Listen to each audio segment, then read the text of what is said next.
recording on your side. Does it say it's recording? Yes. Okay, excellent, good. Well, thank you for letting me interview you. First Well, thank you so introduction. much for inviting me. Sure. Okay, this is Kate, and okay. Anyway, I'm interviewing Melinda Butterworth, the editor Butterfield. Butterfield. I'm sorry, and the editor of La Lucha, The Struggle. Am I correct? Correct. And your organization is called La Lucha, I believe? Our organization is the Socialist Unity Party, and our Okay, publication okay. is Struggle La Lucha. Right, okay. I've interviewed, a few months ago, I interviewed John Parker from the Socialist Unity Party. A very interesting interview. He went to Donbass, went to That's right. Donetsk report. It was a very interesting interview. Okay, so, as we know, transgender rights are under attack throughout the U.S. Like 30 states or maybe more are considering very repressive laws against trans people. Some of these are pretty scary, would essentially make it illegal to be transgender. I remember about 7 or 8 years ago, a dozen states had bathroom laws basically banning transgender women from using bathrooms. And, there's so many contradictions in this. First of all, there's been statistically, no cisgender women have been attacked or harassed by trans women. Statistically, it just hasn't happened. And there were so many contradictions with these laws. Like one case, the police, a woman who was not trans, but someone thought she was arrested by the police. And I think this happened a couple of times. It got to the absurd situation where the police would have to stand from the women's bathroom and do a DNA test. And it just, even that, there are so many contradictions. Like most women are XX chromosomes, men are XY. But even that, there are exceptions. So those laws wouldn't stand up to scrutiny, wouldn't stand up to challenges. They were quietly dropped. But now we see another wave of, basically, there's a lot of hysteria going on. The bathroom, Kansas, has passed a very strict bathroom bill. You can only use the bathroom of your birth gender. That's one thing. Several states, there's hysteria whipped up around youth, young people, adolescents transitioning, and a lot of misunderstanding about this. And there's like hysteria levels. Like and I see this almost everywhere. It's on the right, but unfortunately, I see some of this on the left as well. There's a blog I read, Moon of Alabama. I don't know if you're familiar with it, Yeah. geopolitics, and from an anti-imperialist perspective. But one of the comments on that, and it's a good blog, I enjoy reading it. One of the comments on it about a month ago talking about how decadent America was, that children are lining up at gender clinics waiting to be sexually mutilated. Like, what? Like, WTF? Like, what the hell? I mean, such a hysteria whipped up around it. There's the groomer rhetoric, that drag queens are groomers. There are a couple of weird TikTok videos which made the rounds about a month ago or a couple months ago. There was a riot in Dallas, Texas over a drag show. There was a situation in North Carolina where we don't know what happened. It's murky, but apparently some people took down the power line to stop a drag show going on. Some of this stuff is batshit crazy. So what's your take? Where is this from? And what do we do about it? And I see very little, my section of the left, like not very few people are talking about this too. I watch a lot of alternate media from across the spectrum. Danny Haifong, Revolutionary Blackout Network, Richard Medhurst, Jimmy Dore, The Convo Couch, Kim Iverson, and they almost never talk about trans issues except they had, like, Kim Iverson had, what's her name? Somebody had like Buck Angel on, or Blair White, trans people. And they otherwise alternate media. My section I follow doesn't even talk about this. So, what's your take on this, and what do we do about it? Well, thank you. That's really a really good summary of kind of where we're at. This current attack really started building up over the last year. We saw the first big wave of anti-trans bills in the states in 2022, and those were bad enough. But then, as you mentioned, the level and the depth of the attacks has increased so much this year. There's been more than 500 bills at the state level introduced so far this year at this point. And we know states like Florida, Tennessee, Kansas, Montana, and many others have passed or are about to sign into law these very draconian measures that basically outlaw trans existence in many respects, especially for youth, but not only for youth. And I think that we have to, look at it not just as something that's coming out of the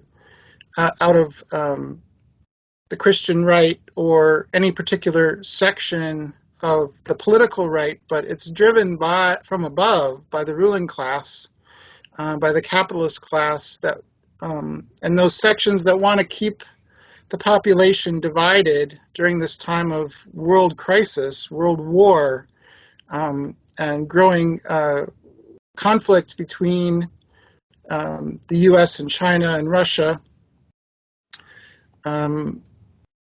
It's interesting to see how this plays out, because while the Republicans and the far right are leading the charge on these measures, the Democratic Party, certainly at the national level, is doing nothing to counter them.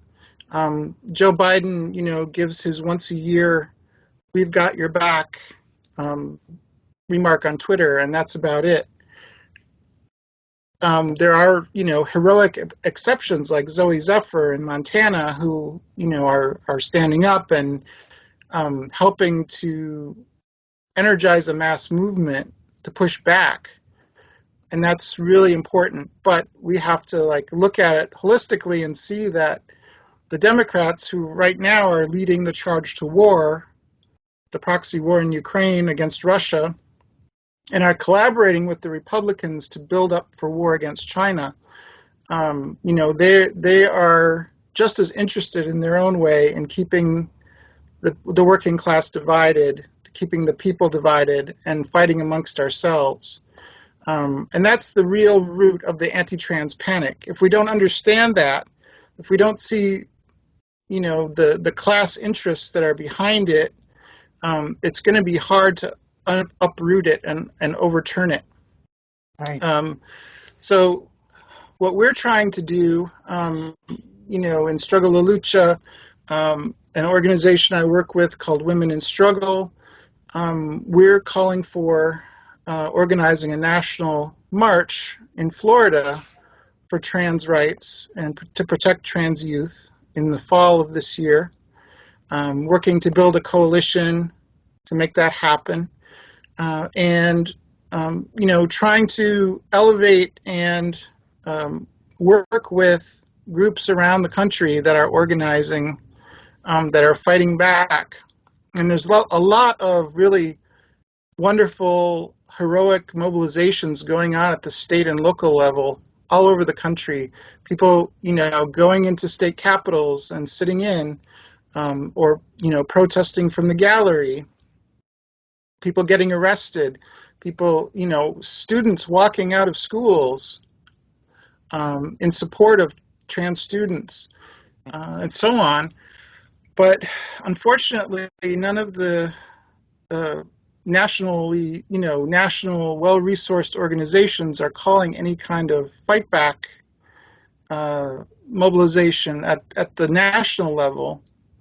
And we see that it has to happen. There's great enthusiasm for it. We're going to have to do it ourselves from the grassroots. It's the only way. You mentioned that how little is being said about it on the left, and it's really tragic how we can see how the far right rhetoric has infiltrated so much of the left, particularly around this issue. We saw it also a couple of years ago during the protests after George Floyd's murder in Minnesota. There was a lot of Black Lives Matter garbage being spewed by some of these forces also. And now a lot of them have embraced the anti-trans rhetoric, which is poisonous to the movement. We need to be working together to oppose imperialist war. and the war at home. Right. But that, it's going to be a struggle to overcome that. We have to look for every opportunity to enlighten people who genuinely are of the left, who haven't been lost to us, and get them mobilized and interested in what's happening, and help them understand that this is not just some fringe issue, but it's a working class issue, and it's not going to end with banishing trans people from public life. We already see the outlines in Florida and other places of how this is aimed at the whole LGBTQ community. Right. And it's also aimed at, erasing Black history, erasing Latino history, erasing any kind of critical view of U.S. imperialism and what it does here and abroad. And that is not in the interest of anti-imperialism, quite the opposite. Right, right. There's been an effort among liberals to frame the Ukraine war as a fight for LGBT rights. I made a video about it, but the Ukraine conflict has nothing to do with LGBT rights. Granted, Putin in Russia is fairly homophobic, but so is Ukraine. Right. They legalized same-sex marriage in Ukraine, but it was kind of more like they kind of had to. But pride parades in Kiev and other cities had to be canceled. There was about 2 months ago, there was an attempt to have a film screening on the LGBT movement in Ukraine, and it was attacked by a mob. Ukraine is basically just as homophobic culture as Russia is. But there's an attempt to frame it like and I don't politically support Putin. I am pro-Russian, but I don't support Putin politically. But people say to me, how could you support that homophobe Putin? I say, look, it's not an issue in this conflict. It's imperialism and so many other issues. What would you say? And there has been an attempt to frame the Israel-Palestine conflict in the same way, like people tried to make Israel look like an LGBT paradise. There's a gay neighborhood in Tel Aviv and Haifa, I think, and the evil homophobic Palestinians. So it's so much more complicated than that. Right. And I would say solidarity from below. I interviewed Pauline Park, a New York trans activist, about a year ago, 2 years ago now, and she talked about She led a group of trans LGBT activists to the West Bank to show solidarity with the Palestinians. And admittedly, it is probably a pretty homophobic culture. Okay, but you show solidarity from below. What would you say about that? Yeah. So, the Palestinian movement, solidarity movement internationally has used the term pinkwashing to describe how the imperialists and Israel itself try to paint the Israeli apartheid state as, some welcoming place for LGBTQ people, and by extension to damn and condemn the Palestinian struggle against them.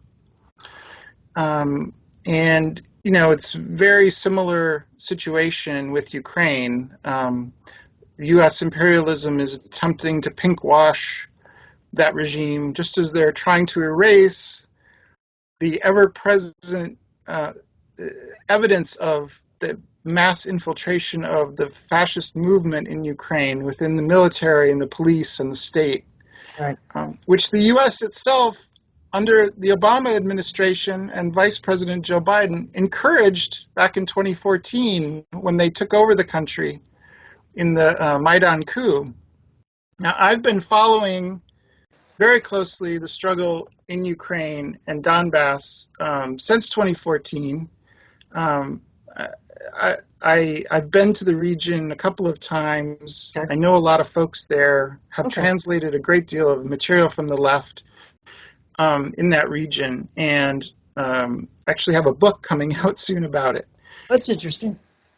And it's been really interesting. I've transitioned fairly recently, within the last couple of years, and so I've continued to do that work since coming out, and it's presented some interesting challenges, but I think that it's frustrating as a trans woman who works on this issue, who works on anti-fascist and anti-imperialist issues, to sort of confront the overwhelming dominance of the pro-war discourse in the trans movement, in the LGBTQ movement in the United States. Right. It's just as pervasive as the transphobic discourse in much of the left, the anti-imperialist left. So, those of us, as I'm sure you know, those of us who are fighting the good fight on both fronts are, we get it from both sides, right? Right. Right. But, I think what we try to get people to understand here who are influenced by the Democratic Party rhetoric and the U.S. rhetoric around Russia and Ukraine is that this is an anti-fascist struggle. So much has been lost to the left movement and the anti-imperialist movement since the defeat of the Soviet Union back in the 90s. And by that, I don't just mean losing that sort of counterweight to U.S. imperialism on a world scale, which is huge, but also ideologically, the movement was set back and lost a lot of its Marxist understanding of the nature of imperialism and the struggle against imperialism, which, was really developed by Lenin, the leader of the Russian Revolution, and developed by others after him, so that it becomes this thing where people just look at the surface level of what Putin represents. Yes, Putin is a reactionary representative of the capitalist oligarchy in Russia, but Russia is not an imperialist country. It's a regional capitalist power that has much more in common with countries like India and Brazil than it does with the United States or Germany. And in a struggle between a country like that and imperialism, our duty is to resist imperialism and support the struggle against it. Particularly, we can look at the evidence to see how the U.S. has expanded NATO over the last 30 years, lied to the last leaders of the USSR before it collapsed, saying that we're not going to expand NATO. We have no interest in, infringing on Russia's borders or anything like that, and has done the exact opposite, and now is trying to take get NATO right to the border by incorporating Ukraine. And so, it's really an existential life or death situation for Russia at this point. Right.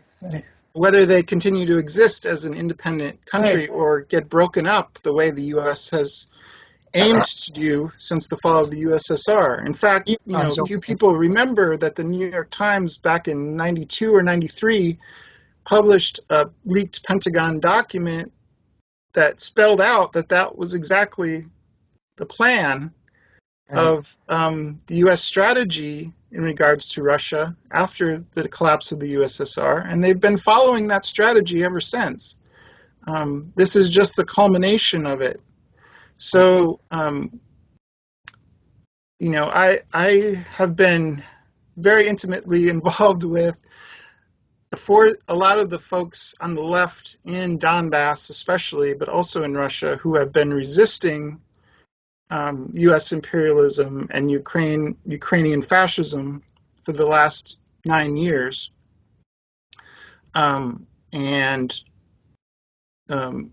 I have no qualms about saying I support them 100% in this struggle. They are fighting against, neo-Nazi forces that are controlled by imperialism, mercenaries who are trying to wipe out the Russian-speaking population of eastern Ukraine and Donbass that have resisted the fascist encroachment for the last decade, Right. and who are, are happy to serve as the arrowhead of NATO and U.S. imperialism to destroy Russia, just as, the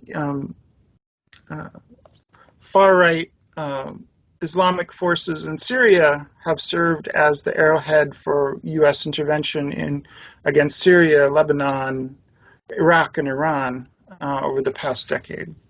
Right. Makes a lot of sense. Makes a lot of sense. Interesting. Yeah, I was thinking the worst thing, the U.S. Embassy in Moscow has a rainbow flag, and that's the worst thing they could do for LGBT rights in Russia. I think they're doing the same thing in Poland now. There's a journalist, as you quote journalist, a trans woman who's a journalist. I don't know if you've heard of her, Sarah Ashton Cirillo. She was she was a gambler in Las Vegas, and then she went to Ukraine. She's very pro-NATO, pro-Ukraine. She was embedded in the Azov battalion, literally, and she talked about how LGBT-friendly the Azov battalion are. She's literally a Nazi apologist. And people on Twitter talk about her. The right wing really slams her on Twitter, and they misgender her. And I feel bad about that. Like, I respect her gender identity, but that's the only thing about her I respect. She's a Nazi apologist. I respect what she is, and I respect her courage. And she described how she went to Berlin and took a bus from Berlin to Kiev and then to Kharkov. And it takes a lot of guts to do that. But I don't respect her Nazi apologism, her NATO apologism. That's the only thing about her, So that's kind of interesting. So back to the U.S. again. Do you see this anti-transgender wave, anti-trans wave? Do you think it's orchestrated? Do you think some oligarchs are behind it? Do you think it's sort of is it more of a cultural movement, or it's been percolating for the last couple of years? Do you think people are definitely behind it, or?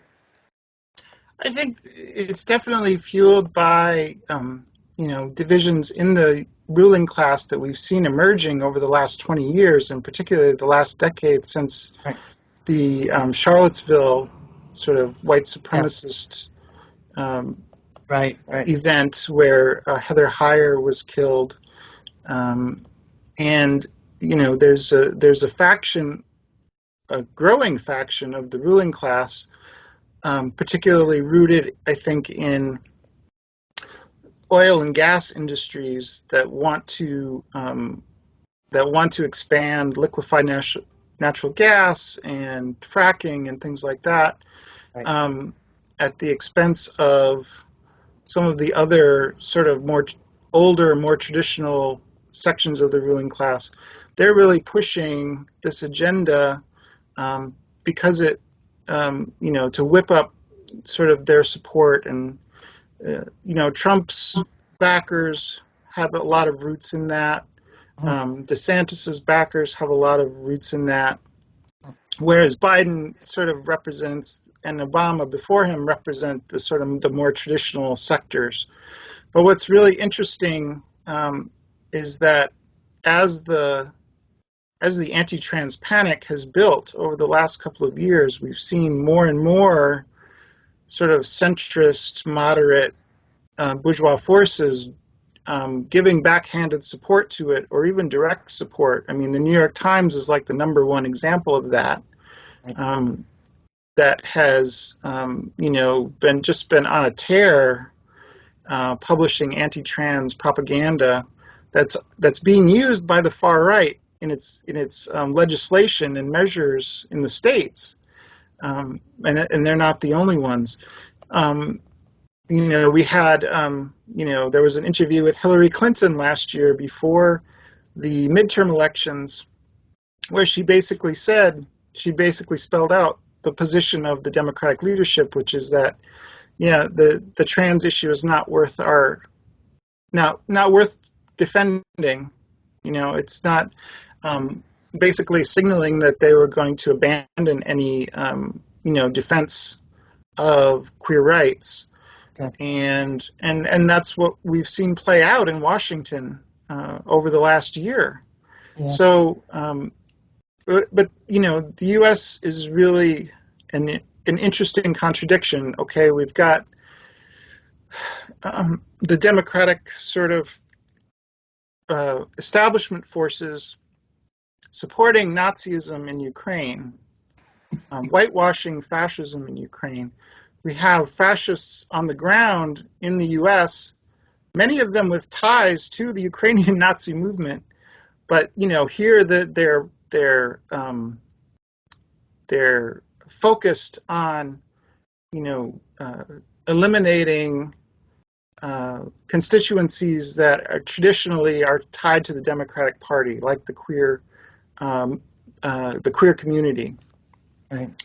So it's just one of the terrible and for many people confusing contradictions of U.S. imperialism and in its late stages, to try to unravel the fact that on the one hand, the Democrats pose as the defenders of the people, the downtrodden, at election time, while supporting fascism abroad, while the Republicans, are promoting fascism hand over fist here at home, and posing, and some of them at least are posing as being anti-war in relation to Russia. So it's without a like Marxist understanding, without really a thorough anti-imperialist and anti-fascist understanding, it's very hard for people to figure that out, right? Right. So what I've been thinking about a lot this past year has been how to start to unravel that conundrum for the LGBTQ movement. And one of the things that we're doing to try to start that process is by focusing on Cuba. Socialist Cuba has has been all along a wonderful, strong exemplar of anti-imperialism, has taken a very good position on the situation in Ukraine and Russia and NATO expansion, is allied with China, but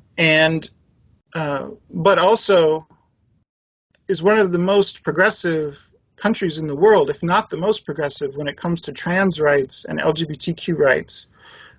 So this, in May, in just a few days, I'm going to be participating in a delegation of LGBTQ people organized by Women in Struggle who are going to Cuba to learn about the new Families Code that was passed by a 2/3 majority vote last year, and which vastly expands the rights of queer people, queer families, elevates chosen families to the same legal standing as biological families, and has all these other wonderful measures of respect and rights for children, for LGBTQ people, for seniors, for disabled people, and for single parents.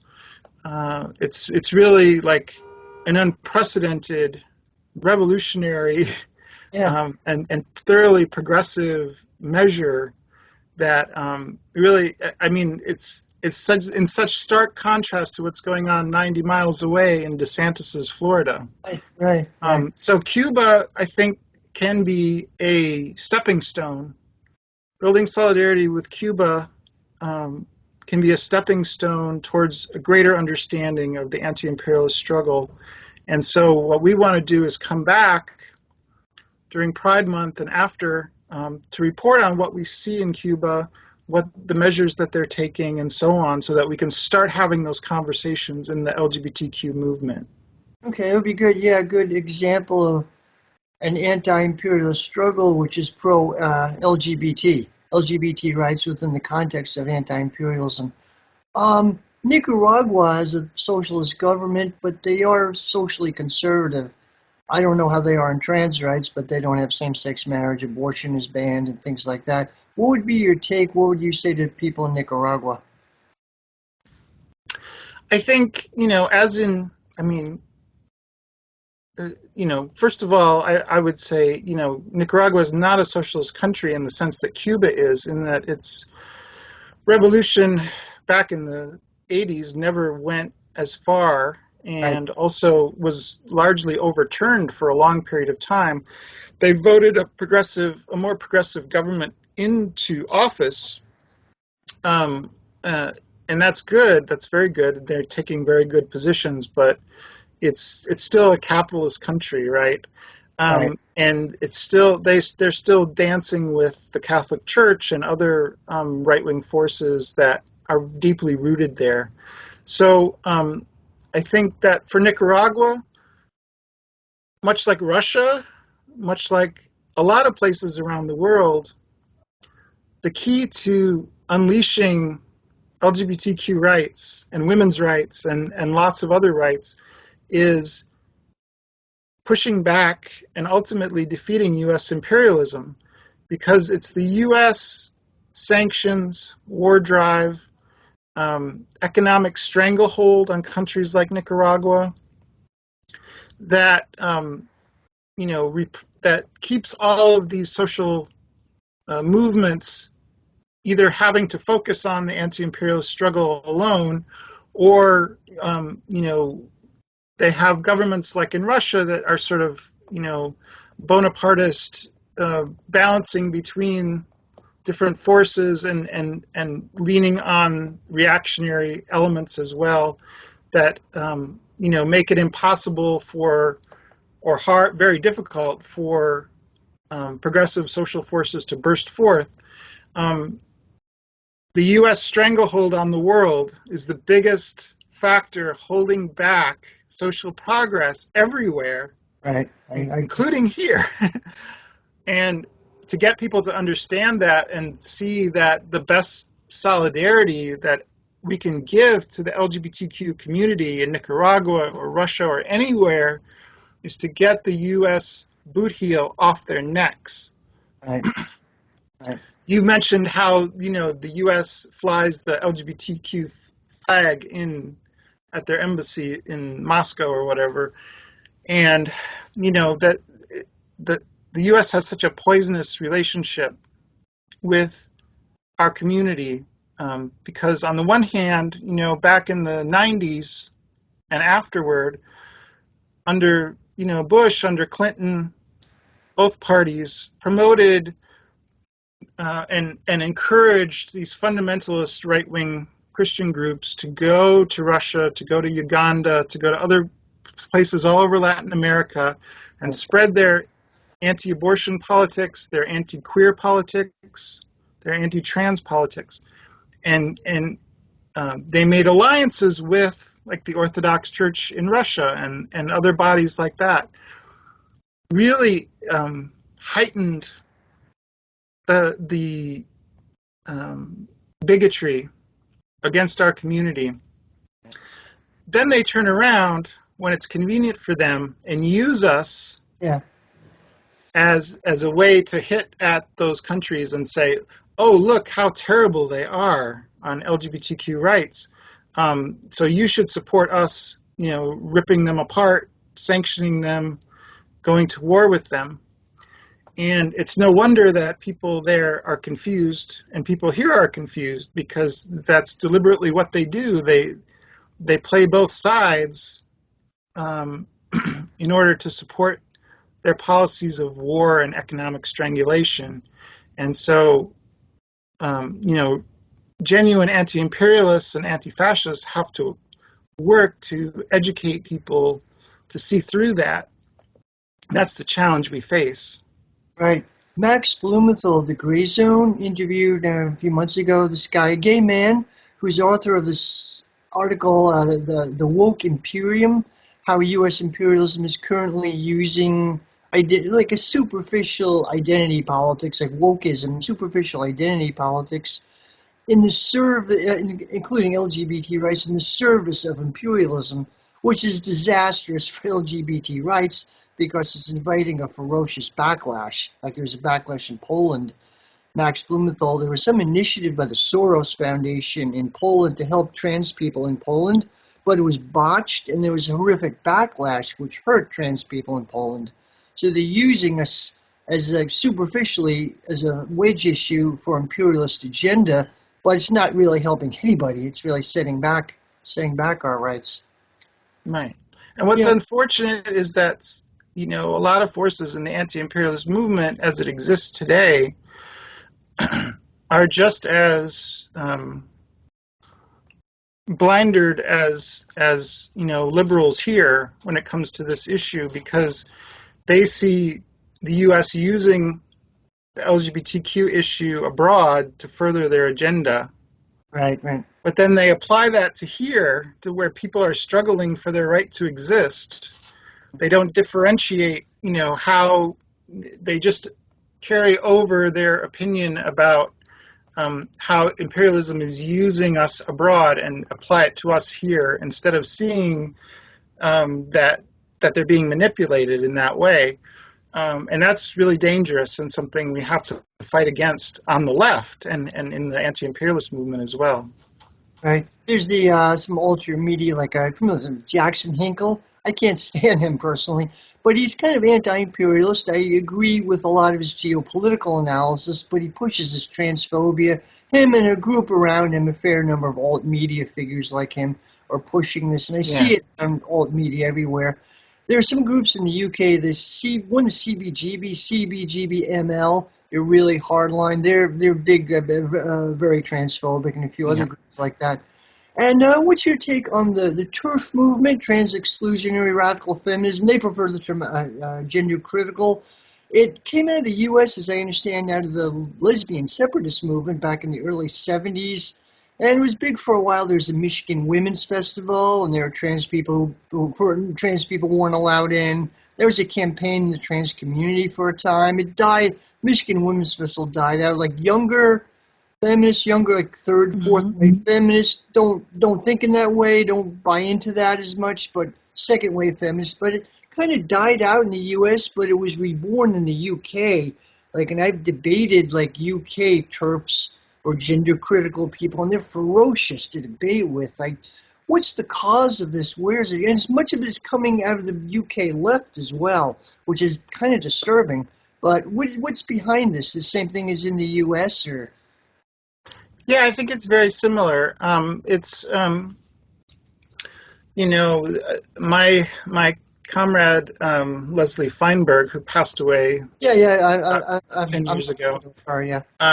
She Leslie, spent a large part of the 1990s traveling across the U.S. and internationally, engaging with different forces in the women's movement and the LGBT movement to make a place for trans people, really, in the struggle, and did amazing work in that regard, in breaking down some of these,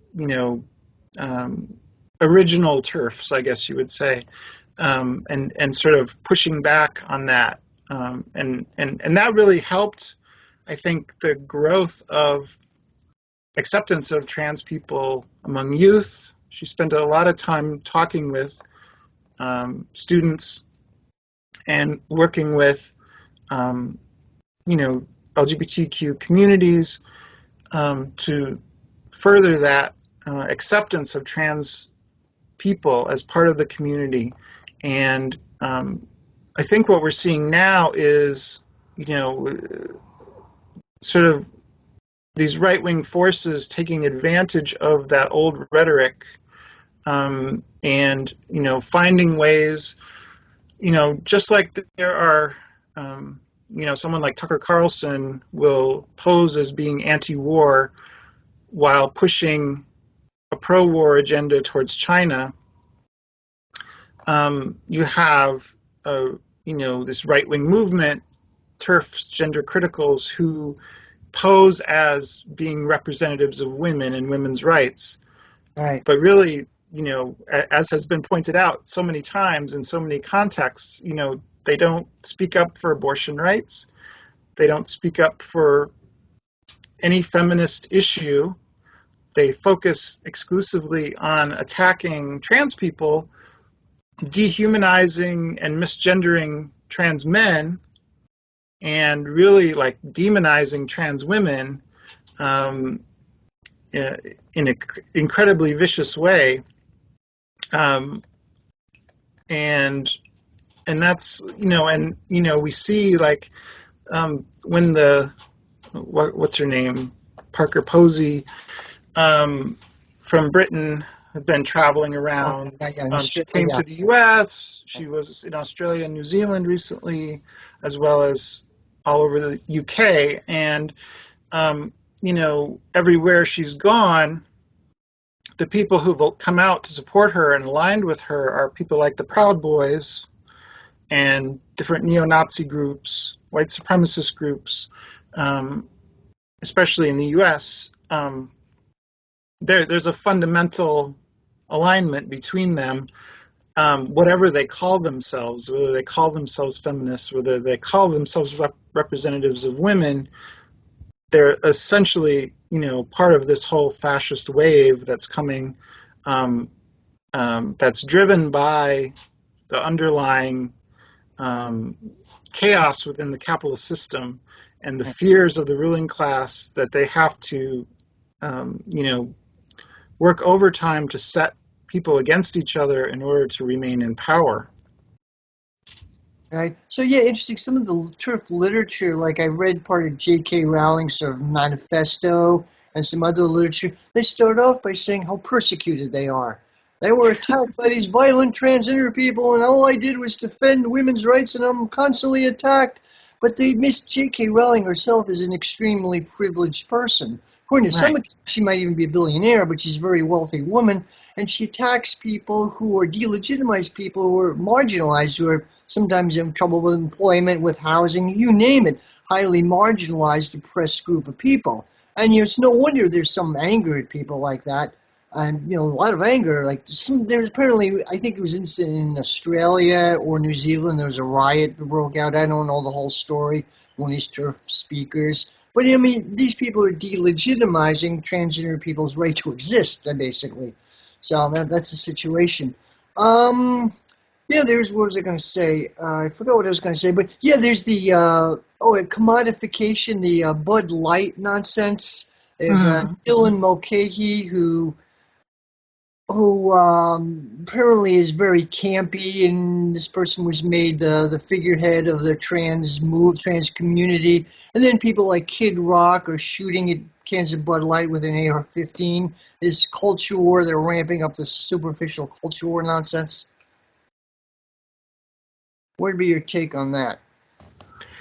Yeah, it's like the ideological cover, right, for the underlying economic issues.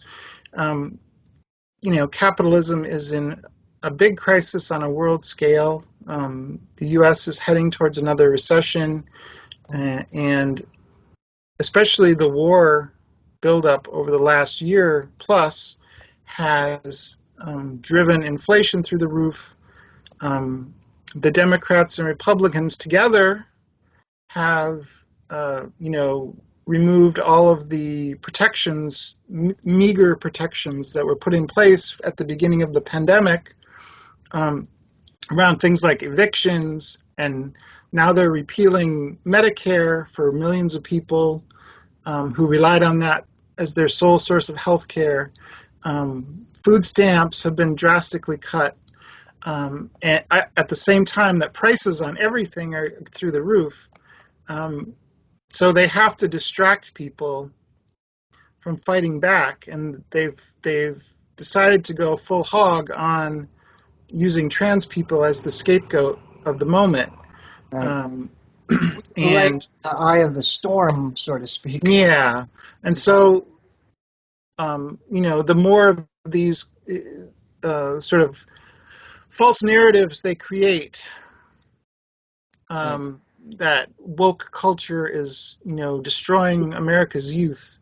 That being trans is is some kind of social infection, rather than a product of people seeing other trans people come out and live their lives, and finally feeling free enough to come out themselves as they've always wanted to.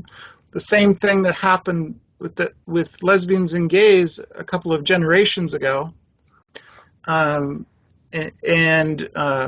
playing on people's fears. Of course, white supremacy and patriarchy is so deeply baked into U.S. culture, and anything that threatens that, as queer liberation does, as the Black Lives Matter movement does, as indigenous nations fighting back against drilling and pipelines does, provides them with really fertile ground to set people against each other. So our struggle really is to try to uncover, I think, the economic roots of why this is happening, and show people that we have a common economic interest as workers, as oppressed people, as poor people, in working together to fight back against the system rather than fighting against each other. Right. There's hysteria about drag queens, and there's hysteria about TikTok making people transgender, making young people transgender. I mean, it's not all this nonsense is whipped up. Also, I tell people, like, many or maybe most non-Western cultures had roles for trans people at one time or another. Native That's American, right. Leslie Feinberg did some really interesting stuff on that. I loved her work. She did like LGBT and trans struggles within a Marxist perspective, and she had some really interesting stuff. So like most Native American tribes had a role for trans people. Polynesian cultures did. I think underclass society has been marginalized somewhat, like Ingalls' Origin of the Family, Private Property in the State's been marginalized, and Christianity kind of totally destroyed it, and in some ways. But there's been a revival of the last 30 years. The internet, people found communities and were able to come out somewhat less fearful than they were. But then it's inviting a ferocious backlash from people. And I think there's a tradition of American sex panic. There are recurrent sex scares in American culture. We do. In some ways, are a sexually repressed country. It's kind of interesting. Well, I can't think of much else to say, actually. I appreciate. Is there anything else you'd like to add? I just like to add that, I hope that people will reach out if they want to learn more about, an anti-imperialist, pro-trans, LGBTQ struggle perspective. Reach out to me through Women in Struggle, through Struggle La Lucha newspaper. Reach out to Kate. Reach out to other forces and organizations that are talking about these issues, so that we can help get you information that might change your perspective on one aspect or another. I just want to say to trans people who are watching, especially folks who may be feeling scared right now about being able to come out, that we are not going to stop the struggle. We are going to keep fighting. We're going to keep fighting for you, and we need your help. So please, you're not alone. They're not going to succeed in driving us back into the closet. And we're going to find the ways and means to create international solidarity and unity around this issue. But we need everyone to pitch in. So please protect yourself, stay safe, but also reach out and try to participate in the struggle however you can. That was well said. Thanks. And you were writing a book, you said? What is the name of the book, or when will it be out? It's called U.S. Proxy War in Ukraine and Donbass, and it will be out early this summer. Okay, well, look forward to seeing it. I really look forward to seeing it. I've been to Ukraine briefly, like 15 years ago. I was in Kiev. I lived in Moscow for 3 years. That was pre-transition, but it was a different world back then. I was there during the late Yeltsin period. What I've heard is like a lot different now. It's like night and day. But I've thought of going back. Okay, well, I thank you very much, and I will provide links to your information. Thank you. Thank you so much. Okay. Have a great day. Okay. You too. Bye bye. Bye.